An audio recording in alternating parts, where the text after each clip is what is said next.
Floyd Mayweather Jr. is one of the most popular fighters and one of the most recognized greats within the boxing world. Even if you're not within the boxing fan base, you've likely heard about Floyd and how great he was because he truly was an elite level fighter. However, throughout his career and after his career, Floyd would be criticized for ducking, with some fans even saying it affects his legacy very negatively. Some fans even go as far to say that Floyd's entire career was a duck, as even when he did face good fighters, he waited till when they were much older. You also have some fans who act like Floyd was this untouchable god who never did anything wrong and is easily the greatest boxer of all time, thus he couldn't have ducked anyone. Now, I tend to think both sides are absolutely atrocious, as both sides are highly hyperbolic and clearly exaggerated, as a lot of people who discuss this topic or have made content about this topic tend to be incredibly ignorant from both sides, with not only just Floyd's career, but boxing history as a whole when it comes to this time period. With this today, I actually wanted to answer this exact question of if Floyd legitimately ducked anyone. Now, to see if Floyd ducked anyone, we first have to define what ducking is and then set up and establish some reasonable ground rules. Ducking within combat sports is the choice, or specifically to avoid or duck, a higher caliber fighter and instead facing a weaker caliber fighter. To specify, just because a fight does not happen does not mean that it was a duck. Instead, there's a criteria for reasonable decisions or outcomes to not face someone, the biggest of which is relevancy. An example, if a fighter is very new and not known, saying that Floyd ducked this fighter doesn't really work because that fighter was not well established at the time. Even though they would go on to become a better fighter, that ignores the fact that they weren't that level of fighter at that relevant time. Meaning, for the purposes of this video, we will only be looking at champions and notable contenders in each division Floyd was in. On the topic of divisions, it should be said, if Floyd fights at 135 in 2003, while other great fighters fight at 147 in 2003, they are also not relevant as they are not even in the same division, or even just the division right above 135. Sure, Floyd fought at 147 a few years later, but in the year 2003 specifically, he was only fighting at 135 exclusively. And for this video's purposes, those are going to be the only rules that we focus on. Are they relevant within their division, meaning are they a champion or a notable contender / mandatory, as well as are they even in the same division as Floyd when Floyd fought in that division for it to even be considered a duck. Note, things like money and status are not reasons to duck a fighter. I'll often hear this sentiment that if a fighter wasn't very popular, they didn't deserve to fight Floyd. Therefore, it's justified that Floyd did not fight them and instead fought someone else who was potentially more popular. And that is one of the worst arguments I've ever heard. Refer back to the definition, which was to avoid or duck a higher caliber fighter and instead facing a lower caliber fighter. What Floyd would be doing in this hypothetical situation is still defined as ducking. Nothing within the money or status rationale defends against this definition, and if anything, only supports it. An example being Roy Jones Jr. not fighting Darius Mikushevsky. As a reminder, Mikushevsky was seen as the best light heavyweight fighter before Roy had entered the 175 scene, after defeating many notable opponents and at one point unifying multiple titles. Roy, when he entered the 175 scene, instead fought more popular opponents, fighters like Virgil Hill or Mike McCallum, who did not have a title, instead of the man who defeated, an example say Virgil Hill, before Roy, which was Mikushevsky. This is a decision that Roy still receives criticism for, as for 6 to 7 years when Roy was at his best, close to Darius when he was at his best, and when Darius was seen at the very worst, the second best light heavyweight at the time, and Roy outright said he wouldn't fight Darius.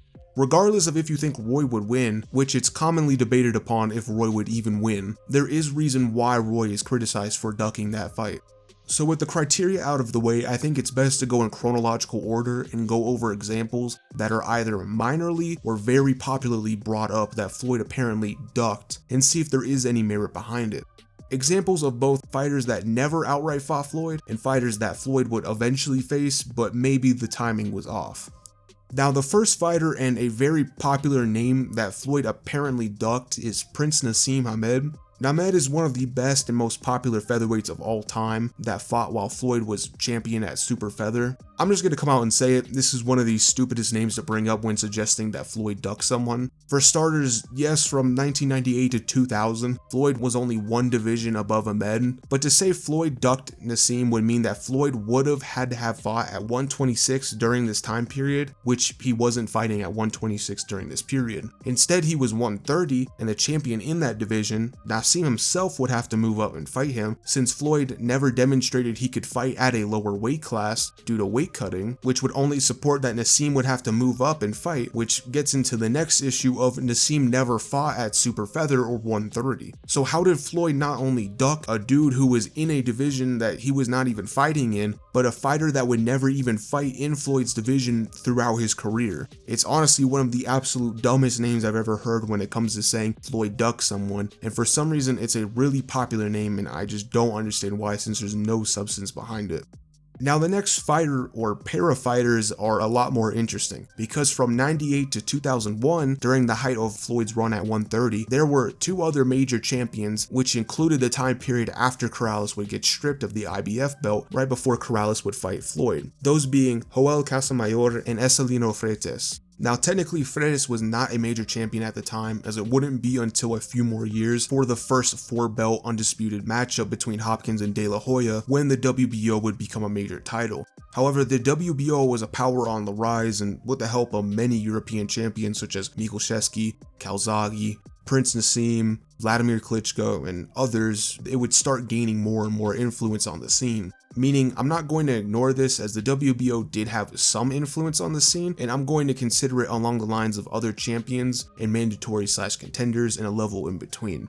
I'll start with Casamayor because I think skill-wise, I think this fight is the more interesting fight than Freitas is. As Casamayor was often a very powerful and great force at 130, Floyd directly before the Corrales fight, a fight which I give a lot of credit to Floyd for taking, did not face any top 10 opponents ranked within the division, and the clear best 4 in a pretty strong division at the time were all the champions, which Floyd would not face any other champions at the time from 98 to 2001, which by definition is a duck, since there were many opportunities in the late 90s and early 2000s, as all 3 were champions at the time. Casamayor had a lot of hype behind him, being 26-0 at the end of 2001, and stylistically is a very bouncy, strong-hitting fighter while having some real solid defensive abilities. Very similar to Floyd, except I do find that he hit harder. He was a bit worse on defense, however. Casamayor would go on to defeat Corrales as well in their trilogy of fights, going 2-1 against Corrales. The same applies to Ecelino Freitas, where, to be honest, I see this as a potential nightmare fight for Floyd. Freitas was 30-0 at the end of 2001,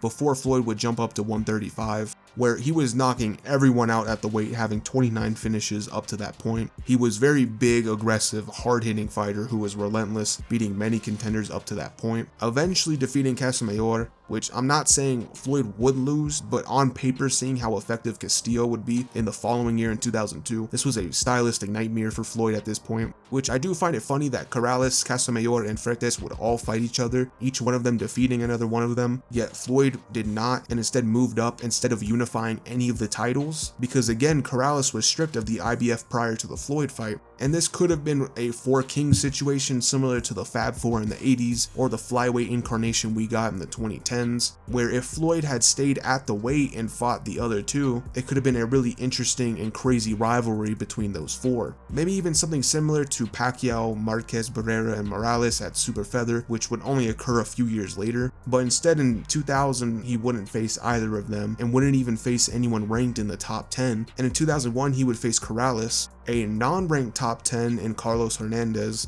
and then Julio Chavez, who was ranked right below the other 3 champions, and then proceeded to move up right after. Neither Casamayor or Freitas are often brought up when it comes to names that Floyd had ducked, and to be honest, these are very strong cases, as there were multiple years up to this point, and Floyd instead fought none of them. Because of this, I'm adding both 130 champions to the list of fighters ducked that Floyd did not face. Moving on, we have a very popular name you'll often hear when Floyd moved up to 140 in late 2003 and stayed there till about mid-2005. There are 2 names that get mentioned a lot, that being Costa Tszyu, one of the longest reigning champions at the weight, where at this point in time during Floyd's career, Tszyu was the IBF and lineal champion, Tszyu would notably face a lot of fighters that Floyd would face later on, such as Sharmba Mitchell and Zab Judah, defeating both of them, which makes this peculiar because Tszyu defeated both of them before Floyd even entered the 140 division, let alone in 2005 or 2006 when Floyd fought both of them, which then makes you wonder why Floyd didn't fight Tszyu, who was seen as the universal #1 in the division. Floyd would instead face DeMarcus Corley as his first 140 fight, which is a respectable name because he was ranked as one of the best in the division. However, his next opponent would scratch heads as he would face a non-noteworthy opponent in Henry Brucelis. I understand facing a noteworthy contender and facing Corley, getting adjusted to the new division after all, but seeing that Brucelis was a mixed success contender level opponent and was a very clear step down in opposition, it makes a really clear head scratcher as to why this was the fight that Floyd decided to take on, especially when there are very notable champions at this division. And his last fight at the weight was Arturo Gatti. Now, most people act like Gatti was this amazing legend who would give everyone tough fights, but this was more so the case when Gatti was at his best. By the time when Floyd fought Gatti, this was multiple fights after the War Trilogy, the likes of which very clearly slowed him down as he was moving a lot slower, his defensive tendencies were even worse. He was clearly not the same fighter at this point. I get that Gatti was the WBC champion, but he was very clearly not the best in the division, as that was still Costa Tszyu. Now, right before the Gatti fight, Tszyu would get upset against Hatton and lose, but leading up to the Gatti fight, Tszyu was still ranked #1 in the division, which makes both the Brucelis fight as well as the Gatti fight very confusing. Now, the even more common opponent named at 140, and a lot of people are probably waiting for me to talk about him, is Miguel Cotto. Cotto at this point was at his absolute best at 25-0, stopping almost every one of his opponents, as he was making multiple title defenses at this point. He was also one of Top Rank's most hyped prospects, the same promotion that Floyd was under at this point in time. And if the Brucelis and Gatti fight did not exist, and instead Floyd fought, say, Witter and then Hatton after he beat Tszyu, I would have zero issue with Floyd not fighting Cotto, as he fought another great contender and then one of the better champions at the weight, which unfortunately that didn't occur. And which I have to apply the same situation that Tszyu has with Floyd during this time period, but with Cotto. Now, of course, a lot of people are going to mention that Floyd did fight Cotto, but that wasn't a prime 140 Cotto, and instead was this much older Cotto at 154. Cotto, who was not particularly a big fighter, smaller than Floyd as a matter of fact. It's not at all the same as the Cotto that Floyd would have fought at 140, meaning this isn't a great argument to give for anyone that wants to point out their eventual fight almost a decade later. Because of this, I also will say Floyd did avoid both Tszyu and Cotto. Again, if Floyd had faced one of them, I would not say that Floyd had ducked either, because Floyd had a short period in this division, one of the two best fighters in the division along with a strong contender in Corley, but that didn't happen. And instead, Floyd would face the quote-unquote paper champ, as Floyd would go on to say. And all I did was beat opponents. I worked my way from the bottom to the top. I won a title by beating top competition and top fighters. This guy was handed the title. He's a paper champion. Even weirder when it comes to this period of Floyd is Floyd wouldn't even face Hatton and instead fought Hatton at 147 instead of Hatton at this time period. A very odd move considering Hatton by the end of 05 was already the champion and was one of the most hype and popular fighters out at the time. Instead, Floyd would move up to 147, which is a very odd move considering how his career went.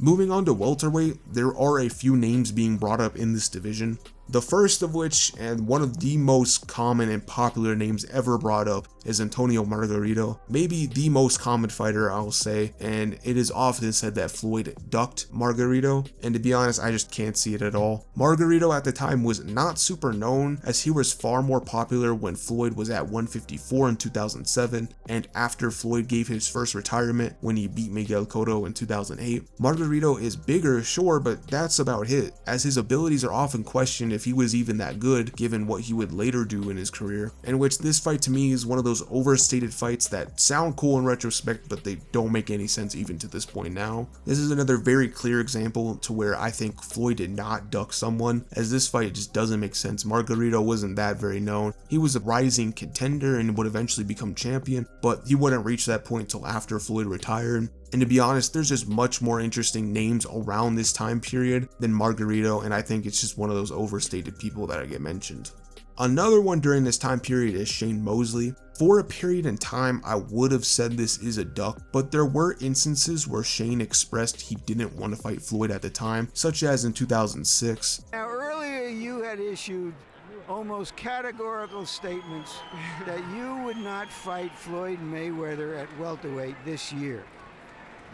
This kind of performance can explode that in terms of people wanting to see it. So, if there is the possibility of making a huge payday, maybe the biggest one you've ever made, will you reconsider your earlier statements? Well, I mean, you never know what happens, but I know that, you know, I plan to go on trips and stuff like that even before this fight, and you know, a fight in November, I don't know if I'll be able to properly train in November, so that's why I said next year will be a perfect opportunity for me to step in the ring with Floyd Mayweather. So the door is a little bit open if somebody should lay an offer on the table for you next week. Definitely. I mean, you know, I know there's a fight in November, and he has that card in November. I mean, you know, Margarito's sitting out there waiting for the opportunity, and he's one of the next top welterweights out there. Won't they go ahead and fight? And next year, I mean, me and Floyd can meet up after that fight. Well, wouldn't that possibly interfere with the plans of your boss or partner, Oscar De La Hoya, to fight him next May? Why not seize the opportunity now if it comes along? Well, I don't know. Like I said, I mean, you know, as I'm sitting here, my tooth is a little loose right now. I'm trying to figure out if I gotta go to the dentist and give me some dentures in a second. So you can't think ahead to Monday. So I can't think ahead. You know, I've been feeling my tooth right now. I feel like it's coming out. Because this was outwardly expressed from the opposing party, it's impossible for me to say this is a Floyd duck. Another bad example that fans often give when saying that Floyd ducked someone. But the last of which I want to talk about at 147 during this time period is Paul Williams in 2007. As mentioned earlier, after De La Hoya, Floyd would go back down and face Ricky Hatton at 147, a fighter who had very little fights at this weight. I think he only had one fight at 147 and was almost exclusively a 140 fighter. Instead, not long after the De La Hoya fight, Paul Williams would destroy Margarito, putting him alongside the undefeated WBA champ Miguel Cotto at the top of the 147-pound rankings at the time. He was a very big, lengthy welterweight with solid pop. Instead of fighting Williams or Cotto at this division, for that matter, Floyd would fight the rather untested fighter at 147 in Ricky Hatton. This would apply to both Judah and Mitchell as well, as prior to the Hatton fight in his time at 147, Floyd would fight Zoo victims who had both lost to Zoo prior to facing Floyd. And instead of fighting one of the considerably better fighters at the weight, such as the unbeaten Williams, who was a top 10 contender at the time, and Cotto, who was seen as the best in the division. Instead of any of those fights occurring after Hatton, or instead of even facing Hatton, when both Williams and Cotto were at the very heights at their division, Floyd would shortly retire, and would only return from his retirement not long after both Williams and Cotto's lost their title, making it very obvious that there was some tap dancing around the best opposition, as the decision to face Hatton makes no sense even within retrospect. The only thing that you could even say to defend this is that Floyd couldn't make 140 anymore, but he wanted to face a very popular opponent. Once again, refer back to the definition that I said earlier, where just because a fighter was more popular, that doesn't mean it is not a duck. Williams in particular is often seen as a fighter who would have really tested Floyd given his stature and odd skill set. I could definitely see the case where Floyd could have lost, not saying it's again a definitive, but I do think it would have made for a very interesting fight, meaning I would throw Williams into the mix along with the previously mentioned fighters in the prior divisions, 4 fighters that Floyd did duck. Let's next briefly talk about 154 during 2007 and 2008. After the De La Hoya fight and De La Hoya losing to Floyd, Floyd would vacate his title, moving back down to 147 to face Hatton, this occurring shortly after Floyd had won his title. And I think this specific instance is one of the more overlooked fights that could have happened in Floyd's career. Right after Floyd vacated the title, the WBC had chosen their fighters for the vacated title, which ended up being Carlos Baldomir and Vernon Forrest, who at this point had made multiple great efforts at 154. These would have been the 2 people who Floyd would have had to make a mandatory against. Forrest ended up decisively destroying Baldomir to gain the WBC title that Floyd had vacated shortly after winning, with this fight originally being set up to be for the mandatory WBC position, as both were notable contenders at the weight. Forrest is another nightmare opponent for Floyd, which Forrest is mostly known for his big time wins against Shane Mosley, but Forrest was a very big problem. He was a methodical fighter with a lot of pop, he had an excellent jab and could mix it up with some lethal combinations. On top of being bigger than Floyd, I see this as one of the worst opponents for Floyd, some even argue the worst possible opponent for Floyd during this time period. period, and this one is a little harder to see as a duck, however, only because Floyd only seemed to move up to 154 for the De La Hoya bout. There was no implications of Floyd staying at 154.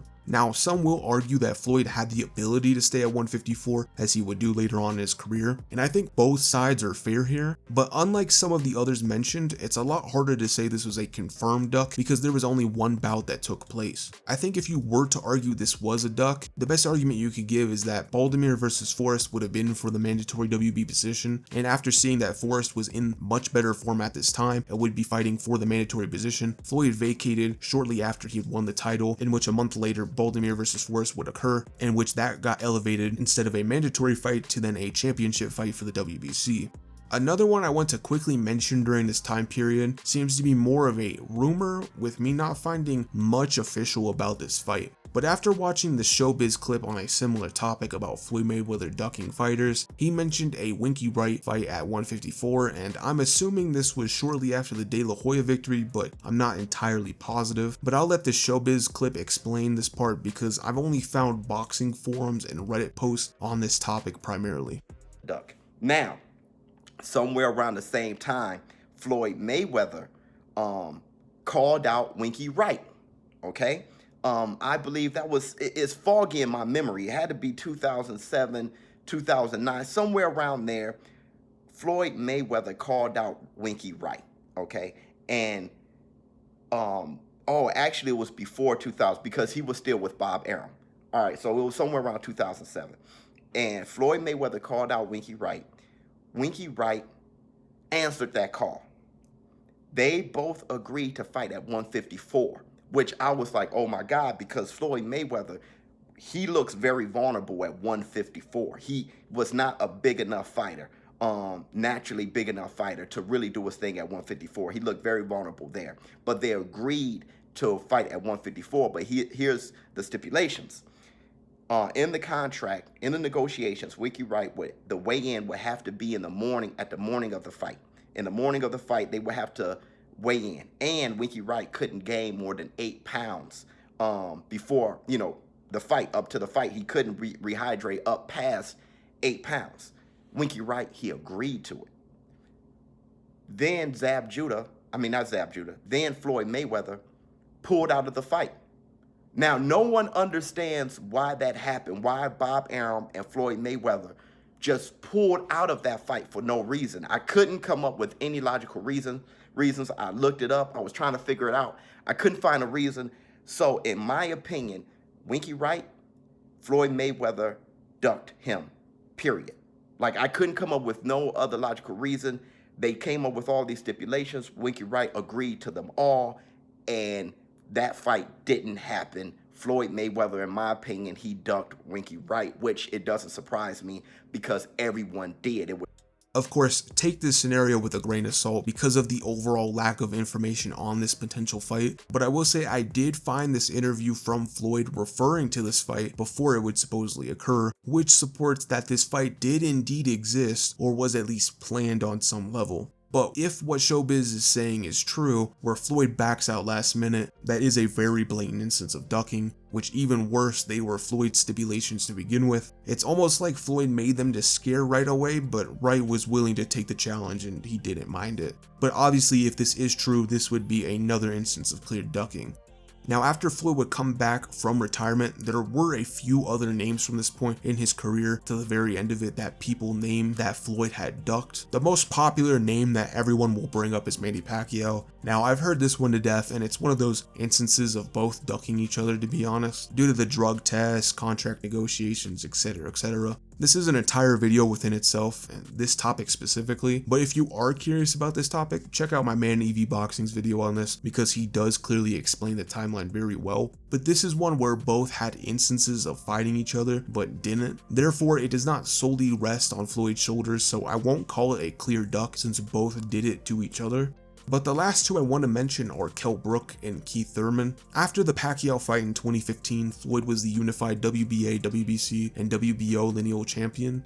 At the time, he was only missing the IBF belt, the likes of which had gone passed around a few times, till we get to the likes of Kell Brook, defeating Sean Porter very decisively. Kell Brook was the only other champion at 147 at the time, and the only reason why Floyd was not undisputed. Floyd instead does not face Brook and instead faces Andre Berto. Now, if this were 2010, I would have no issue with this, as Berto was a pretty solid champion, but by this point, almost 6 years later after the point, he had lost several times and looked far worse than he was in 2010. Andre Berto is seen as a very weak defense, especially because Floyd was the unified champion, only missing one belt. Instead of fighting Brook, the man with the last title, he fights a very past his best Berto. In a similar vein, Keith Thurman was the WBA regular champion, where essentially the WBA's mandatory if something were to happen to the actual champion in Floyd, where Thurman obviously wants to elevate against Floyd and become the real WBA champion, as he is the WBA's #1 fighter, but instead Floyd would vacate the WBO title, which would have been against an older Tim Bradley or against Manny Pacquiao,